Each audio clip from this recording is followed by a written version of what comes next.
Hi, everyone. Welcome to a spring workshop offered by the CUNY SPH Office of Career Services. My name is Tina Lynn.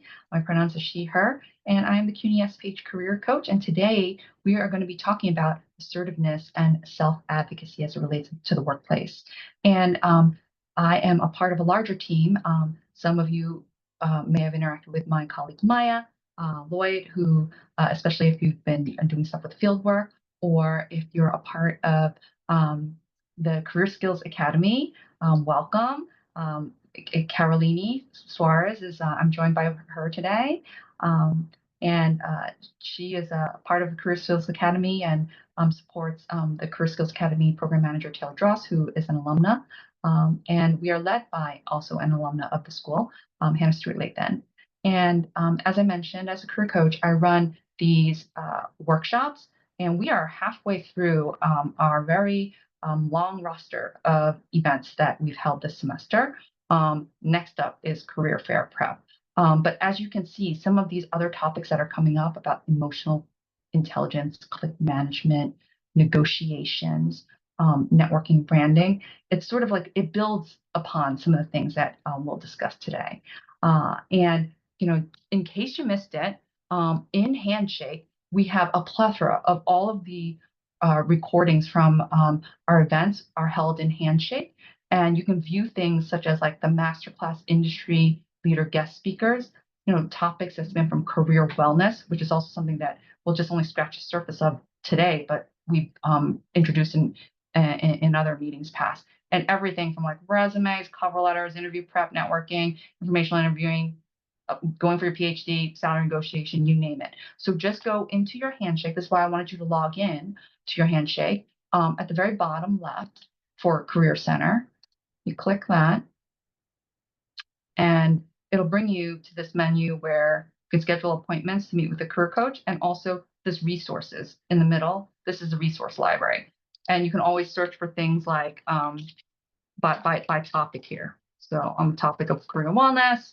here are some examples. So just wanted to show that to you. That way, like if there's things that you're wondering about, go to the Handshake Resource Library. Also, the things that I meet with students on one-on-one, and again, today we're just scratching the surface, but if we want to take a deep dive and one-on-one together, please feel free to come and schedule an appointment, and we cover the whole gambit. Every part of as you're preparing, as you're exploring, maybe as you're pivoting, and networking, everything. So welcome all of those questions. And as mentioned, like there were a lot of great questions that came in about today's topic, on like fears or discomforts and overcoming those, and self-advocacy and striking that balance between being assertive or not coming across as aggressive, right? Like, and to be assertive without being bossy, and how to build that confidence, right? When the nerves are at play, and just practicing that. And I think, and that's why the breakout rooms are so important. And also using emotions to advocate. But these are things that all your classmates, your fellow classmates are wondering about, as well as sort of like specific questions, right? Like if you're new in the workplace, or maybe asking for a raise or promotion. Those are actually one of the examples that we'll go through later today. And when things don't go as planned, or limits to assertiveness and parameters. And so we'll have some Q&A time at the end. Definitely like keep these coming, and let's move through some of the things that are going on today. And I hope that you've had some time to like look over our activity sheet, where this first part will be this presentation, just discussion about some of the things that you wrote in the career journal, with those reflection prompts. And then we'll do those scenario breakout rooms, and then regroup to discuss it together, and answer final questions, as well as some announcements. So that's kind of how our time today will be broken up. And so, on the career journal activity, kind of like looking at it in two chunks, right? Like advocacy, like what does that mean for yourself and why is it important, and thinking of times when that's happened. And then also looking at behaviors and what they communicate. So really we'll be interested to hear what you all have to say about it, and chime in to this conversation. So kind of like, let's start out first, like what does it mean to advocate? Anybody have any thoughts or feelings about that?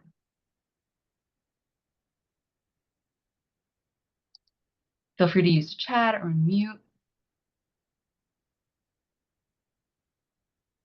I mean, some of the things that have come up when students have come and met with us is sort of like this idea of kind of like, well, how do I establish boundaries, right? And where Too. a student came to my colleague, and the colleague was like unloading and venting and gossiping, and it made her feel uncomfortable and feel negativity at work. And so what would advocacy look like for this student, right? To speak up for yourself. Yeah, like reclaiming her time and reclaiming her space, right? And kind of like other examples of like situations in advocating for oneself can be like, maybe it's this idea of managing up, right? Holding the manager like accountable, or like if there's like microaggressions at work, like someone saying something that's not okay and feeling like, I don't know what to do about this. Like, when to stand up for myself, my culture, my identity, that sort of thing, and protecting your interests on, what do you want? What do you think you need? What are you interested in? And to ensure that your concerns are being heard and listened to and addressed, right? And stopping that cycle of people pleasing. Like, how many of us fall into that category of like being people pleasers, right? And especially I think like in a new job, trying to make a new impression, good first impressions. It's so hard to say no, I can't stay late, or no to this or that. But like, when is that appropriate, right? So what does it mean to advocate ourselves and speak up for ourselves? Another thing I want to know is like, why is it important to advocate for oneself? Anybody have any thoughts about that? I mean, there's no right or wrong answer here, but it's just, why is it important for you personally? Uh, uh, Related to the previous question, I was saying that usually when I do something for my team, I will post it in the group chat with everyone is that means advocating for me. Like I want everybody knows what job I did, because I have been in situations before where people have said that they did something by themselves. So this is Mm, my way. Hey, we work in this, and since I already posted, and everybody knows all the time why I'm working. yeah, So Betsy, for I me, advocate great. Like, myself. that's a great example, right? It's kind of like, what does it mean to advocate when other people are taking credit for what one is doing, right? And just to kind of like, and actually it's really smart too, like in the virtual environment, using the Zoom chat is great, right? It's uninterruptive.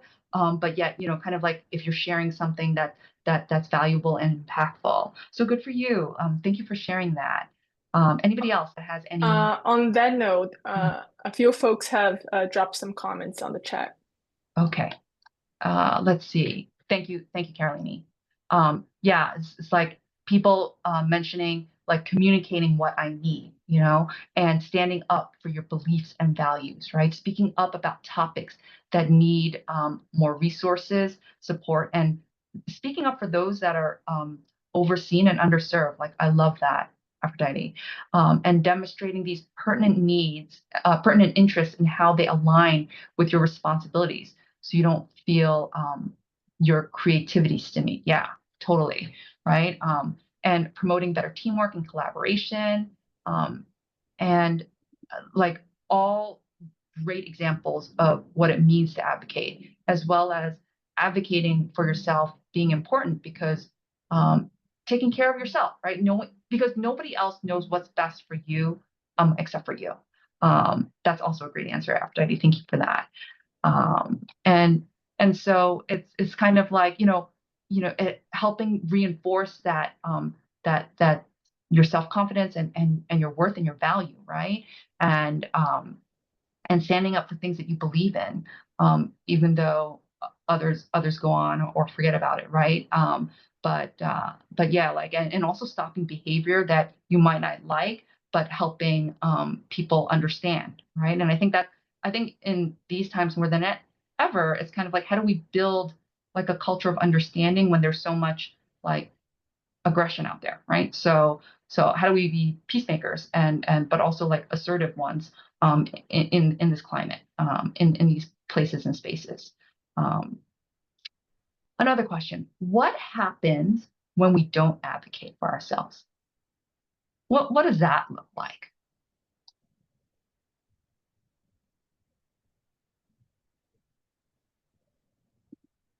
We talked a little bit about people pleaser tendencies before, right? What happens long term?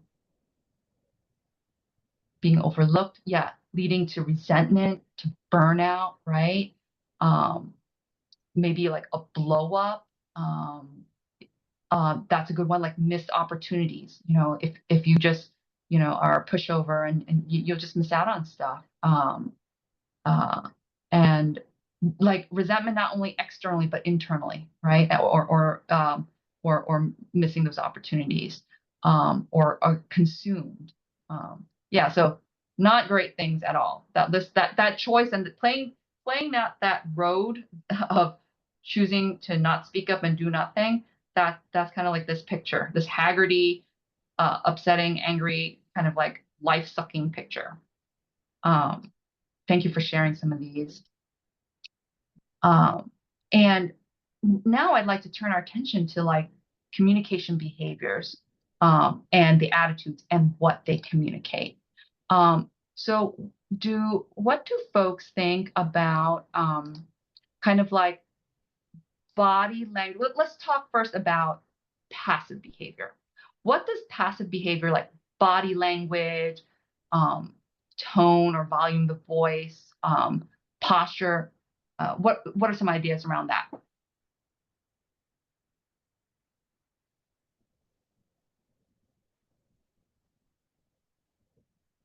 If somebody seems passive to you, how would they look?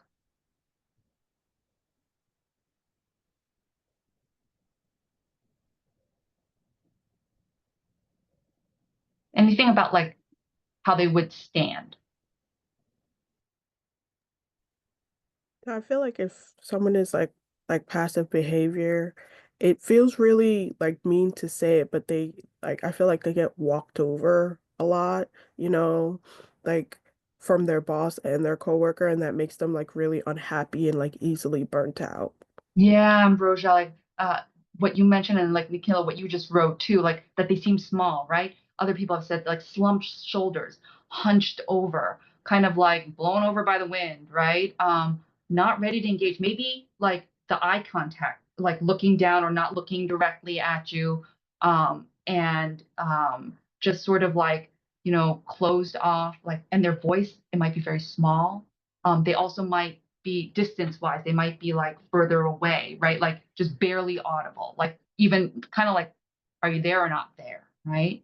Um, as somebody else wrote, maybe have their toes pointed inward and feet not facing outward. Yes, kind of like just this posturing, this kind of like not taking space, right? And just being small and diminutive. Um, that's great. Answers like, let's go to the other side. What does aggressive behavior look like? How does that how does that visually look with regard to like body language, posture, space management, tone of voice? Anybody? Yep. Thank you, William. Like overstepping into another person, like in somebody else's territory, right? Like really up close. Yeah. Yelling, like loud volume, red face, big arm motions, like big gesture, like excitable, over controlling, great ones, and angry. Yeah. And thank you for sharing some of these, right? And so kind of like a lot you all have mentioned. I mean, can you guess which column is which? Like column one, this soft and unsure voice, or something that's apologetic or whiny or hesitant and unclear language, kind of like that idea of like this passive person, right? Or the facial like is just like kind of blank or hopeless, and posture that's like limp, or frozen. Um, and eyes also like looking downside all around, not making eye contact and not taking up much space, and far away, and also like some thoughts, it's just like just waiting around for hoping somebody else will just magically realize what you want, right? Versus like if somebody's aggressive, like in column two, that irritated or loud voice, or even using insulting or loaded words, and just not listening, interrupting, acting annoyed and angry, and this glowering face, a tense, rigid posture, jabbing and jerking body language and gestures, maybe even strutting or leaning forward into somebody's face or crowding other people's space, right? So these are kind of like the extremes of like passive and aggressive. But what about assertive?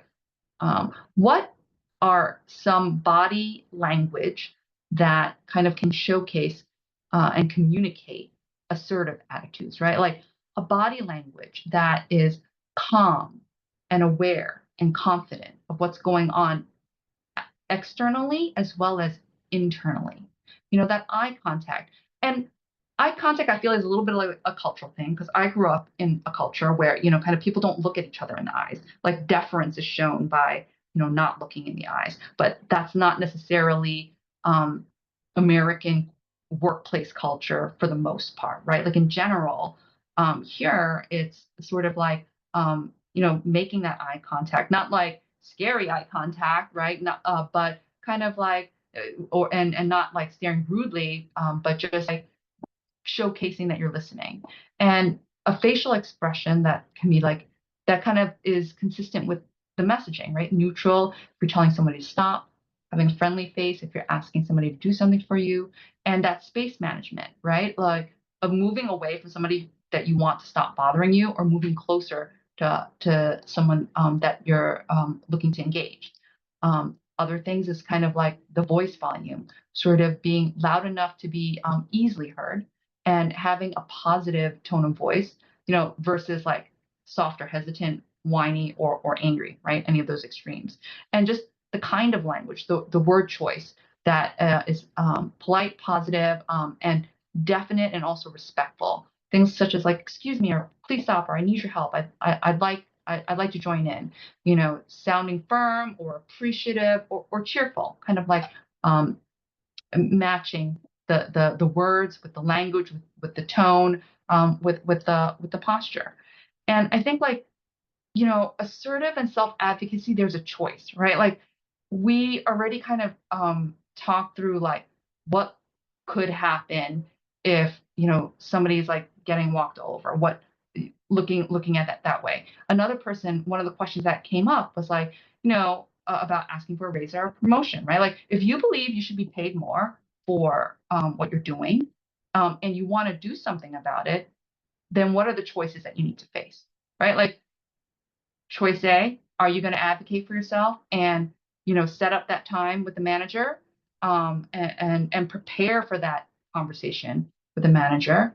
And we'll get into more of that later, right? Like, are we going to do that road, or, go to the other door B, right? And we've already played out what happens there, right? So it's sort of those risk and rewards, right? So the risk of not doing something is kind of like you're holding, nothing's going to change, and nothing's externally going to change, but things internally for yourself could change for the worse. Versus choice A and advocating, kind of like how to speak up, when to speak up, how to prepare, and taking that risk. Is the risk worth it, right?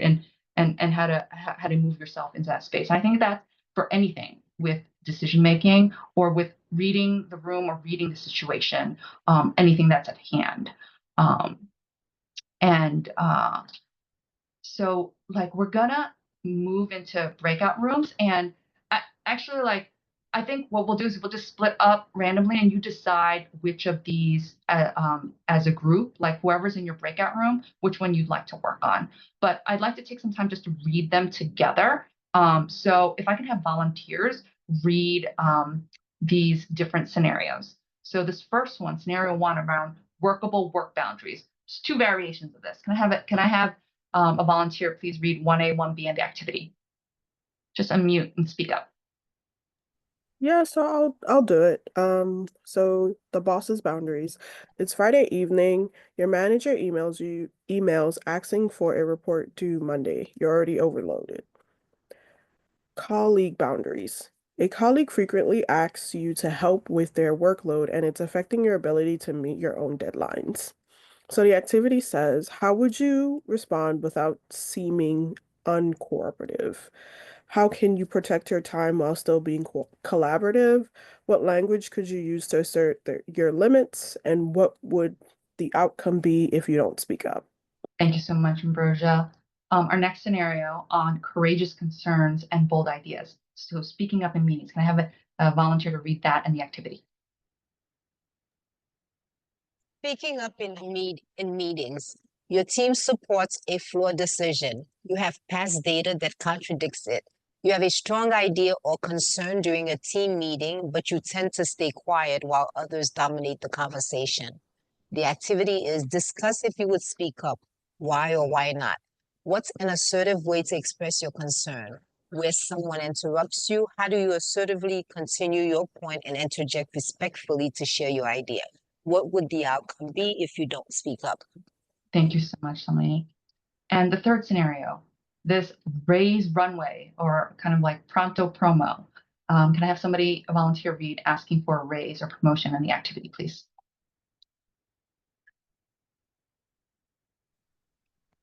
All right, asking for a raise or promotion. So you've been in your role for over a year, taken on additional responsibilities, and received positive performance reviews. It's been an outstanding year, leading projects, mentoring, improving processes, but your compensation hasn't changed. You want to ask for a raise or promotion, but your manager hasn't brought it up. So the activity would be, how would you prepare for this conversation? What would you say to your manager? How would you respond if your manager says, not right now? And what would the outcome be if you don't speak up? Yeah, that one's a loaded one, right? And so, in just another mention, like as we go into our breakout rooms, just our community agreement, and ideally that you do have cameras on, so that way people have a face to the name in your group with your getting to know your classmates. And understandably, if you can't have it the video on, just please let the people in your group know, and that communication aspect is so important, right? And kind of like that talk time and taking space from making space and using inclusive tone and creating that environment together. So as we prepare to go into breakout rooms, as mentioned, like your group, you're going to be randomly assigned, and you guys decide which one of those scenarios you want to discuss, and select after you have that discussion, make sure one person can kind of share about what your room talked about, right? Start out with like introductions, share your name and concentration, and things that if you jotted something down in the career journal earlier before, and decide on that scenario, follow the prompt, and communicate that out. And as you're enjoying this time together, like take note of what others are sharing to see if something that you hear that you'd be interested in incorporating for yourself, and any other questions that are bubbling up that you're wondering about. And when we come back together, then we're going to go through these together. How does that sound? I'm going to give you guys about 12 minutes. There's probably going to be about 2 to 3 in each group. So 12 minutes, 12 to 15 minutes. And Caroline is going to open up the rooms, and we'll see you back a little after 5:40, close to 5:45. Okay. Breakout rooms. Room number 1 had Aphrodite, Ambrosia, and William. Who is the representative to report back about like which scenario you picked and what did you all discuss? Yeah, I can briefly go over it. So we picked the first scenario. We had a great conversation. Obviously, we shared some personal instances, and pretty much what we took out of it is that we have to protect our time boundaries. So they say, don't take tasks or calls after your working hours. That's really important. Also having that soft but firm tone. We touched upon the gender differences as well, and I feel like it's important as people pleasers, to not get to the point where you're feeling overwhelmed, and kind of speak up before you get to that point, and advocate for yourself before you get there. But yeah, I think that's about it. That's great. Thank you so much, Aphrodite. Did any other breakout room pick this scenario 1? And I think like a lot of what you were saying too, I thought the most interesting part was about like gender and how that's perceived, right? But other things is kind of like setting those boundaries and discipline for yourself, just like not taking calls at a certain time, like being consistent for yourself too. But also when you need to speak up, of how can we use I statements, like what I can do. Here's what I can do. So it's not necessarily saying no. We're not leading off with no. We're saying what I can do and what I can do in this time. Now, if it's to a manager that, there are competing priorities, then the manager can kind of like, and sharing with the manager, I'm doing this and this and this, and like, how would you like me to prioritize this in this time? And kind of like using the I statements, offering that alternative, right? From that, and so like you can protect your time. That you can kind of practice saying, like, not necessarily saying no, but just what you can do, and really guarding the relationship as well as guarding yourself and protecting your time. Great work, room one. Anything else that anybody wants to add, or any questions that are coming up for scenario one before we move to the next one? Okay, room two. Who was in that room? That was a 4%. Amina, Betsy, Jerry, Michelle. Which one of you are the rep?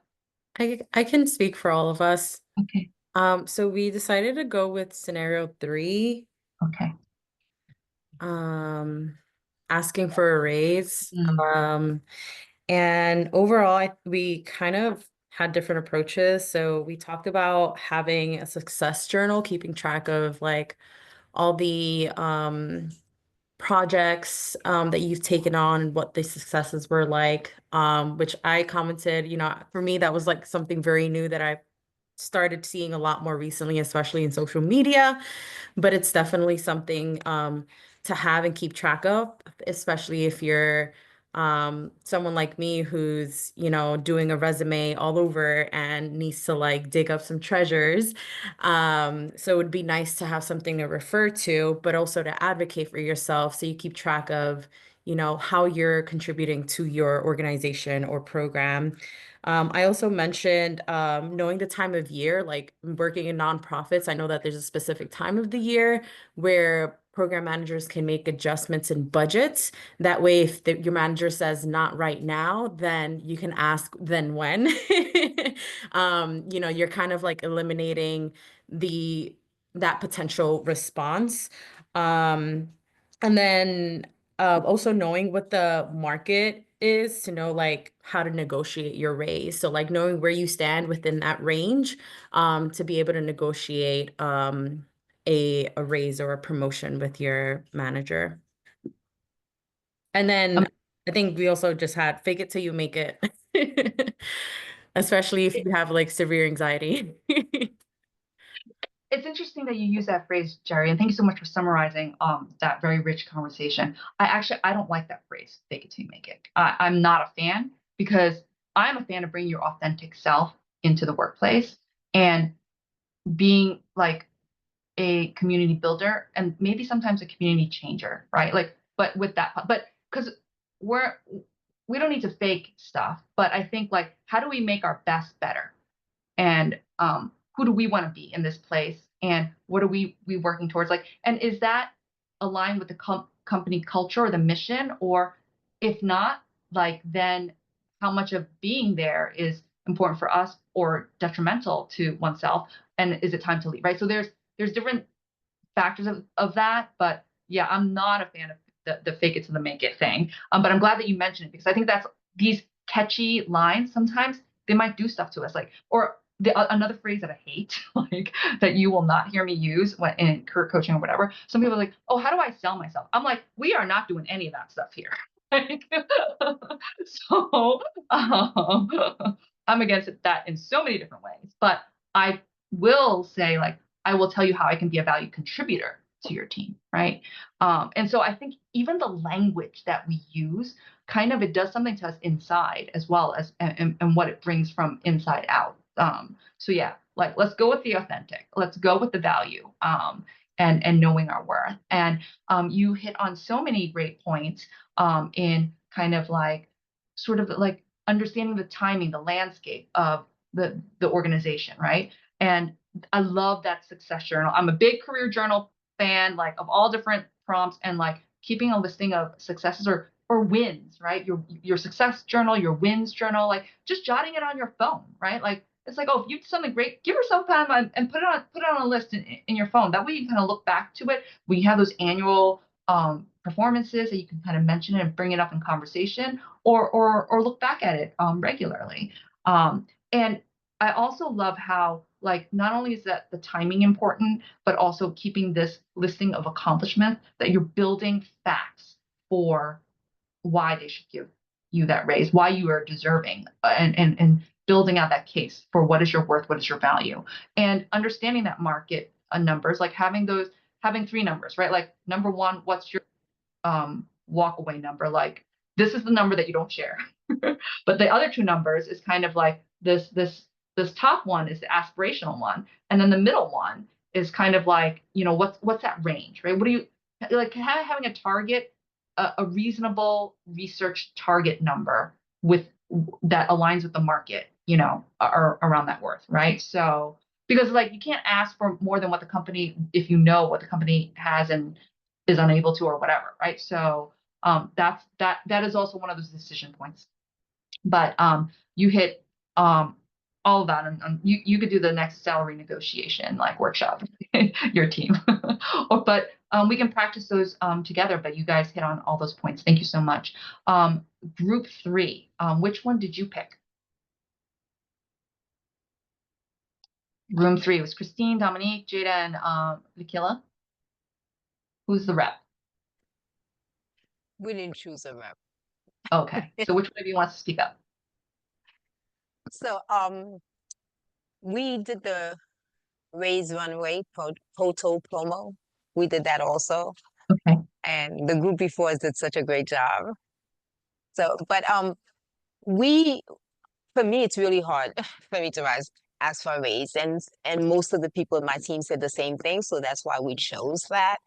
And what we did say is that we would also ask for a conversation with the supervisor and point out all the positive things that we bring to the table, like all the key things that we do, and how we make the team better, or how we make what do we bring to the organization. So that was the first thing that we would mention in asking for a raise. And then the second thing we would do was take notes how long we've been there. And we said we would mention how long we've been there. And someone from the group said we would also ask the team to advocate for us. And then we said, well, what if the team already got a raise and we're new and we're the only one that didn't get a raise? So then we said we would advocate for ourselves by asking. And then we would mention our job performance review. If we've had that, if it's a great one, we would mention that. And I'll talk about our key responsibilities and how well that we've accomplished those things. Also, the possibility of a discussion later on if the answer is no, not at this time. And some of us, like me, said we probably would not ask again. And then we would ask, when can we have that conversation? Mm-hmm. Yeah, and I think like something that I'm also hearing too, and that is also like a best practice, is kind of like, how do you build a runway that it's not just a one conversation thing, but leading up to it, right? It's like smaller ones, like bits and pieces, like drop the breadcrumbs, right? Scatter the seeds, like, and cultivate that for that to grow and be cultivated at the right time, right? And continue it, right? So I think those are great points as well. Thank you so much. You all did great, and I also want to kind of cover up sort of like just in general, like speaking up in meetings, or like and expressing your ideas or concerns in these spaces. I feel like they're all interconnected, right? But kind of like even starting with curiosity, asking a question. We've also shared about like stick with the facts, like have data, right? Like reference data, like things that have happened, numbers, and as in those suggestions for other perspectives, right? Also having a few handy phrases that can help you confidently step into a conversation without sounding aggressive, right? Like underconfident phrase disclaimers, like who makes these disclaimers? Like for the women that walk into my room, I always say, they're like, oh, sorry. I was like, please stop apologizing. This is a no apology zone. Like if you met with me, you've probably heard me say that before, right? Like we apologize way too much. Why do we do that, right? And so, kind of like getting rid of these disclaimers and replacing them with sort of those I statements, like, I believe that, like in my experience or from my perspective, nobody can argue with your experience, right? Or based on what I've seen, read, or researched. Also sticking with the facts, right? In my opinion, in my view, those are all things that belong to you that you're sharing. So those can be ways to kind of like, having these kinds of phrases and these I statements to kind of, get that conversation started. And like, kind of like, what do you all think? Like, are there other questions that are coming up? Do we kind of hit on sort of the questions that came in? I mean, I think like as it relates to sort of overcoming that fear or discomfort is kind of like, I think getting into that choice, like being in that choice mode, just like, okay, if I don't say anything, this is what's happening, and playing out what's door number 1 and door number 2, right? If I don't speak up, this can lead to this. But if I do speak up, it might be scary. But what's the dangling carrot at the end, right? And if not that, then what's the other door, right? So so kind of like I feel like it starts up here first, here and here, right? And then but that preparation, and that's why we're all in this workshop together, just kind of like gaining that confidence, gaining those skills, gaining that practice. And that balance, I think, comes with practicing, right? And also being able to read the room, read the situation. And I think like if you can decide in yourself that this is what I'm doing, this is what I'm doing, and why I'm doing it, I think that will help with the confidence as well as you step into that, right?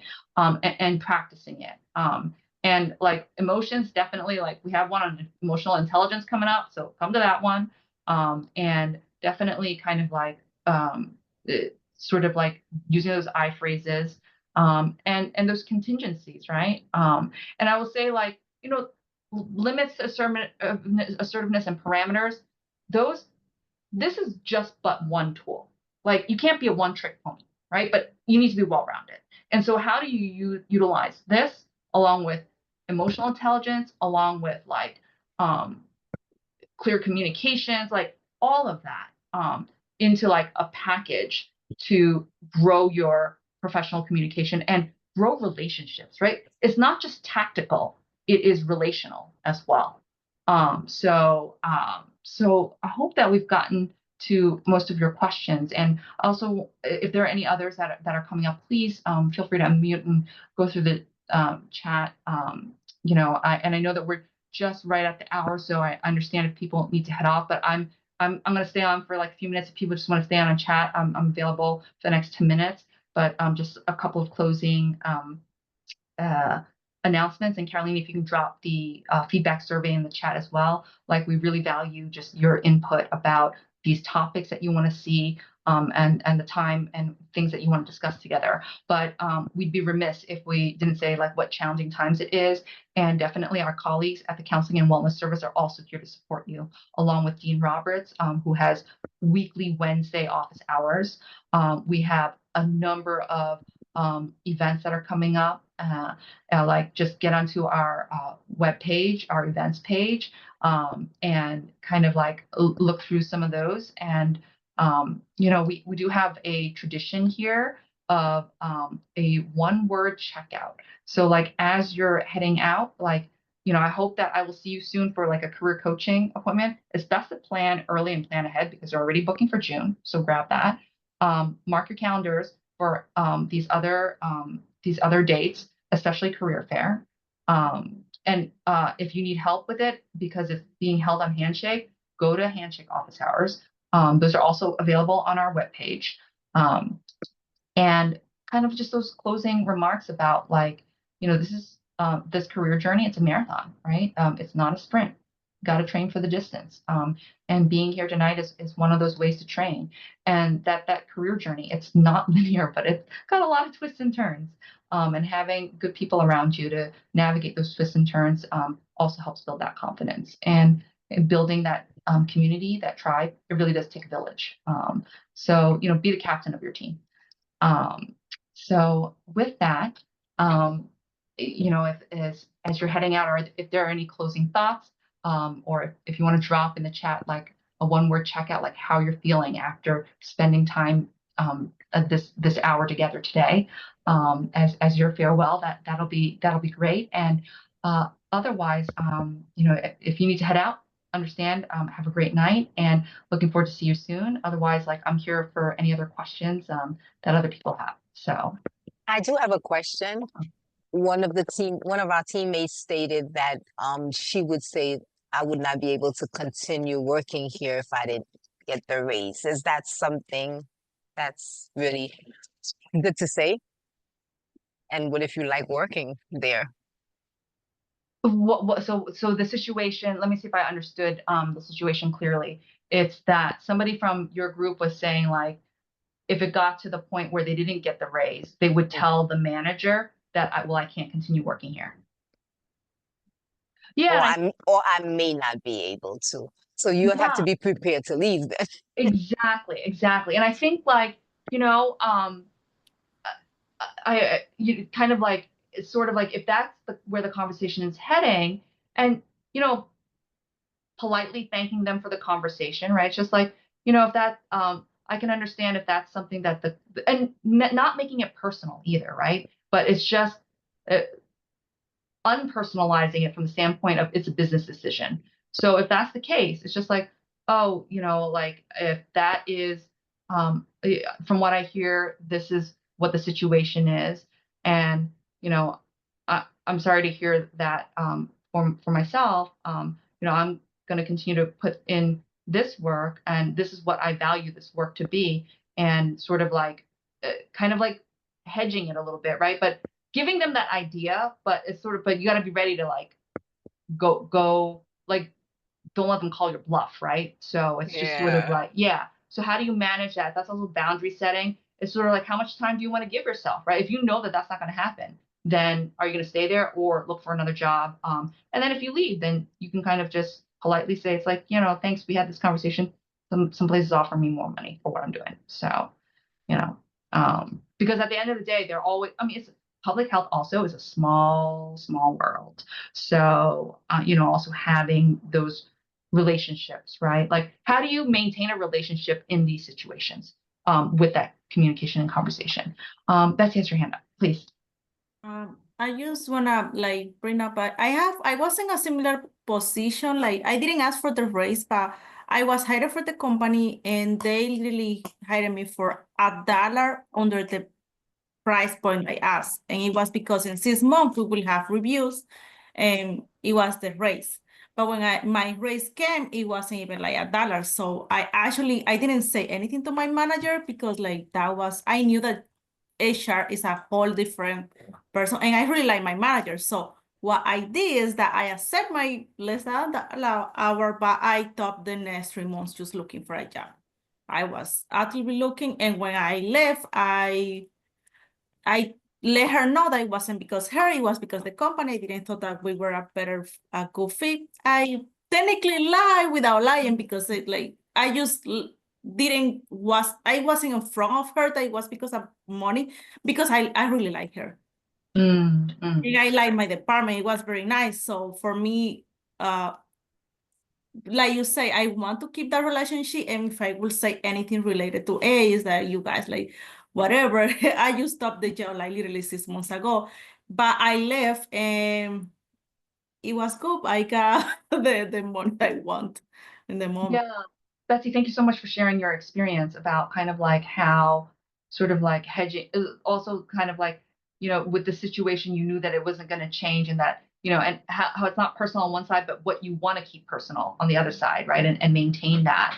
And yeah, there will be times when there's going to be those choices that needs to be made. I think another thing that you mentioned, and another best practice is also like keeping a paper trail. That's like an old term, but like sort of like documenting things, whether it's just a quick email, just like, like even, and this will come up like in negotiating job offers, right? But it's sort of like, having things in conversation, but after those conversations, maybe just thanking them. Thank you for sharing that this A, B, and C. So that way you have something to refer back to. It's like a timestamp on it, right? So that's also a part of like assertive communication as well, like where to insert yourself or keep track and kind of build that runway of different key points and moments that lead up to something else. But this also starts from knowing what your worth is, what you want, what you need, starting with yourself, and then how do you communicate that outward.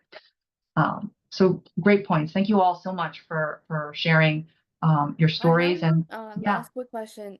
So with our group, we kind of discussed how it's important to have your work tasks set when you first get a job, kind of cleared out. So when they kind of overstep your boundaries and they ask you to do more and more, I feel like that is also a good time to ask for the raise for scenario 3. yeah, great point, Aphrodite. And I think it's just sort of like so when we build that runway, it's sort of like in those manager one-on-one conversations, right? It's just like, oh wow, it's great. Like I've been here for like 3 months, and from this time I've been doing this, this, and this.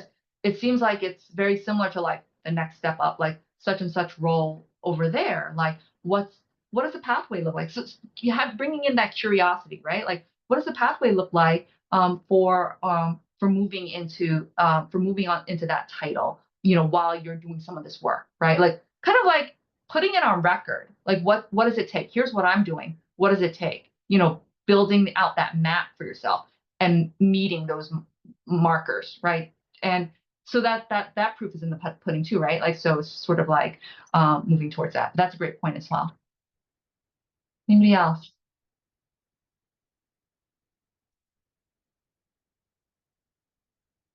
And are people able to get into like the handshake, the survey? Caroline dropped the link into the chat. So let me know if you have any trouble getting into that. Would really value that, having that information filled in. And